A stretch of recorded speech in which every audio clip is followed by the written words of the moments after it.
Frank is 52. Like 20,000 people in Switzerland, he's HIV positive. One crazy night when he was 25, he had unprotected sex with someone, and he contracted HIV, the virus that leads to AIDS. At that time, having AIDS was like a death sentence. But Frank was lucky, because he was able to get one of the first antiretroviral treatments, known as tritherapies, which stop the HIV virus from growing into the highest infection stage, which is AIDS proper. That's because HIV and AIDS are not quite the same thing. AIDS is when the strength of the virus in the blood gets beyond a certain level and weakens the whole immune system. You can die of AIDS, but not of HIV. Frank is well aware of the difference, because when the epidemic was at its peak in the 1990s, he saw many of his friends die from it.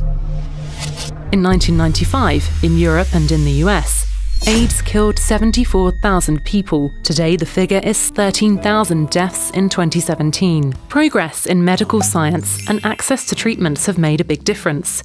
In Africa, where only 1 in 2 sufferers has access to drugs, the death rate has remained high. It was over 600,000 in 2017. Now, however, the virus is spreading in Asia. Frank won't die of AIDS, but he'll never fully recover from HIV.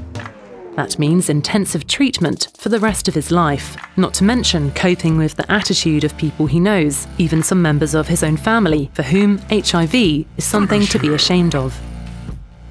But given the effectiveness of today's therapies, he can have unprotected sex without passing on the virus to a partner, and he's actually fathered a child. He hopes that his child will be more careful than he was. Although the UN hopes to eradicate the AIDS epidemic by 2030, HIV infections are diminishing to a much lesser degree. Over the last decade in Switzerland, 500 to 600 new cases have been diagnosed every year. And what's the age group most at risk? 35 to 44, but it's almost the same for the 25 to 34 group. Younger people are not so afraid of AIDS, and they know less and less about it. A survey found that 20% of the 15 to 25 age group think that the virus can be transmitted by kissing. Nowadays, AIDS causes less fear, but there's still no cure for it.